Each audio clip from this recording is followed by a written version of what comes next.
Hey, how'd you get that dog to calm down? I gave it a cookie. You always have cookies on you. Why, do you want one?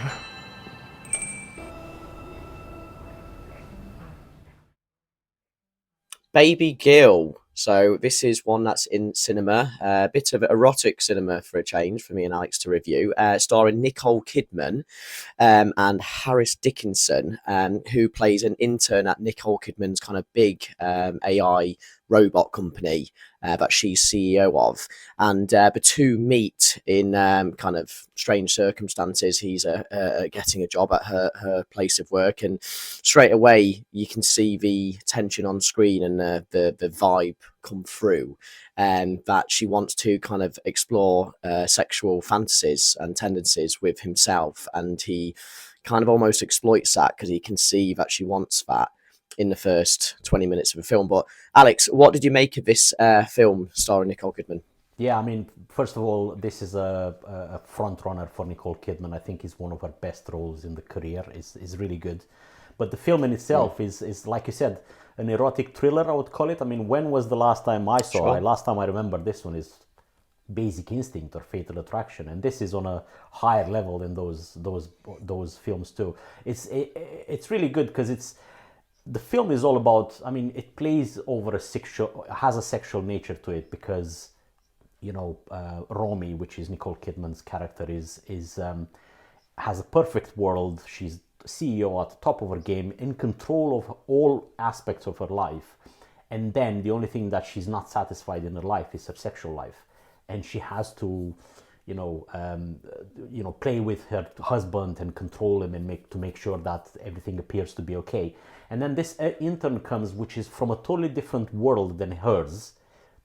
He's an intern in her company, and he's also exploring to sexually liberate himself, let's call it, because he picks up on her willingness for domination or for a different type of sexual encounter, and he starts experimenting with it in the beginning. Like you said, in the first 20 minutes, they're sort of finding their feet in the bedroom, let's call it.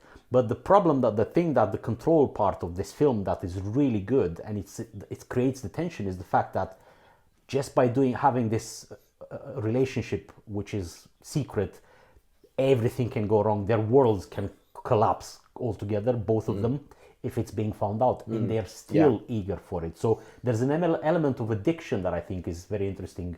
But did you pick up on that, Buzz? Yes. Yeah, no, I think that's quite well put. I think the attraction to each other almost borderlines an addiction, as you say, and their behaviours characterise that kind of quite well. How are you? You have 7 minutes. 10, I think. Thanks for making the time. I was forced. What? What? I didn't say anything. Why did you want to meet here? You don't like this room? No, I like the room. It's a nice room. It's got a nice vibe. I think that's soundproof, which is good. If I were you, I'd hurry up. Yeah, of course. Sorry. How did it start? What? The warehouse automation dream. That is your question? Yeah. Google it. No, I just wanted to hear it from you. Why? Because the internet's not reliable. I wanted to automate repetitive tasks and give people their time back by limiting. Power-hungry personalities? You think that's what I am? No. I think the opposite. You think I don't like power? No, I think you like to be told what to do. Sorry, I didn't mean to... Sorry, that was inappropriate. I think there's almost an appeal of the risk of losing everything for both of them. Maybe you could say Romy in the film has more to lose with her position of power and the fact she has a family, quite a well established family as well. I mean, Antonio Banderas, who plays Jacob in the film, her husband, he's nothing but a charming guy. You know, he seems like a great husband, which kind of begs the question in the film. You know, should you risk everything for essentially a sexual pleasure. Clearly she wasn't satisfied in the bedroom, and yet she was kind of willing to give all that up for sexual advances, which might be a reality for quite a lot of people around the world. And it proves how important it is in a relationship. But as you say, this film, it's not just about sex, and it's not just about sexual fantasies. It's a power dynamic at the end of the day, isn't it, Alex? Absolutely, yeah. And it just throws the, Romy's character breaks every single corporate standard, and that it has always existed.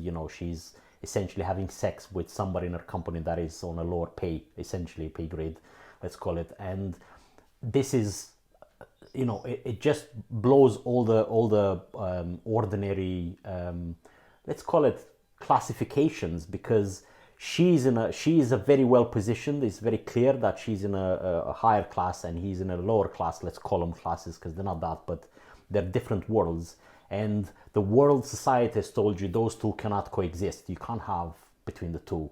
And those are the norms that this film is showing, that if they are broken, or if there is a freedom to speak about them more freely, about these different types of experimental things in the bedroom and the freedoms to test whatever you want, the world will be better. These type of people won't be struggling. Look at the very last scene with Antonio Banderas, where the three of them are talking about what's just happened, and he doesn't understand the dynamic between the two of them, just because that's what he's used to. That's what society has been telling him.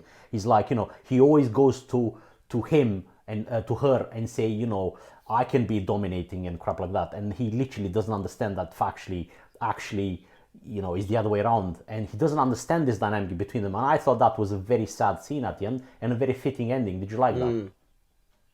Yeah, no, I did actually. It was almost like a bit cathartic, really, wasn't it, between the three of them? The fighting had stopped, and there was a crossover of opinion and philosophy about, how one should act in that situation. So yeah, I thought that was definitely an interesting way to get those three actors in the same presence and kind of hash it out. But horrible. She's enthusiastic. I don't have anything going on right now, so you really don't. Okay, we can go toe to toe. What is this? Did you order? I didn't order. Did you order this? No, I did not. I'll get him to take it away. No, it's... Excuse me. I don't think they do that.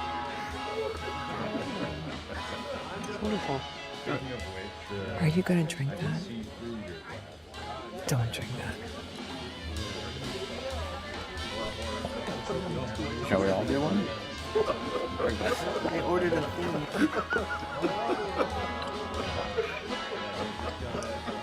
I'm impressed. Wow. That was kind of extraordinary.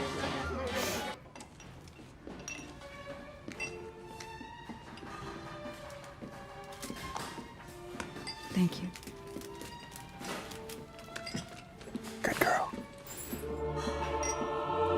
You say, Nicole Kidman, just every film, absolutely fantastic. Would you really say career-defining, though? Do you reckon this is one of her better roles? I think so, yeah. It reminded me of Eyes Wide Shut. That's another sort of very kinky sexual film by Kubrick back in the day, with her and Tom Cruise when she was younger.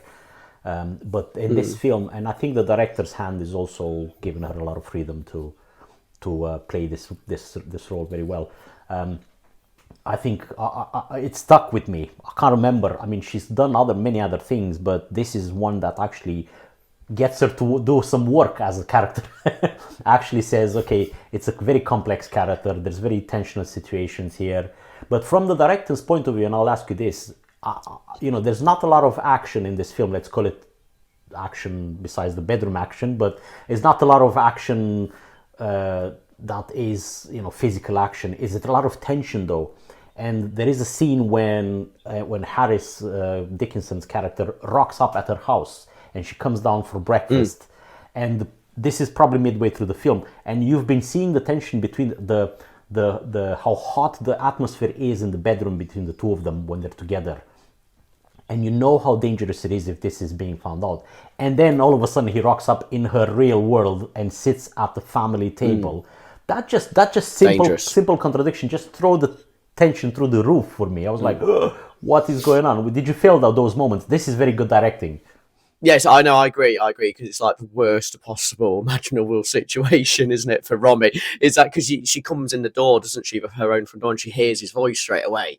And this is a voice that she's used to hearing in the most secretive places in the world, and now it's in her own dining room, and he's talking to her children. So yeah, you're right. That was almost like thriller-esque, wasn't it? Almost, yeah. So very, very tense scene. But also, I like it. Did you notice that there was quite a few shots of Nicole Kidman in the mirror, and it's just her face. And not to keep harking on about it, but it reminded me a little bit of The Substance with Demi Moore, because there seems to be a lot of shots in the mirror with her as well. Just on the subject of that, Nicole Kidman and Demi Moore, both of them in each film, have really done quite brave roles, haven't they? And gone all out there. Yeah, 110%.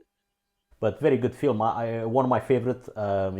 We've done our top 20 or top 3 already of the year. Yeah. But this fell in January again, and I knew that this is going to be good, but we couldn't include it in our top. This would have been up there in my top 3 for the year, because I really enjoyed it. So yeah, thank you for watching our review of Babygirl. If you'd like to see something similar, both in acting and directing, watch our review of Anora.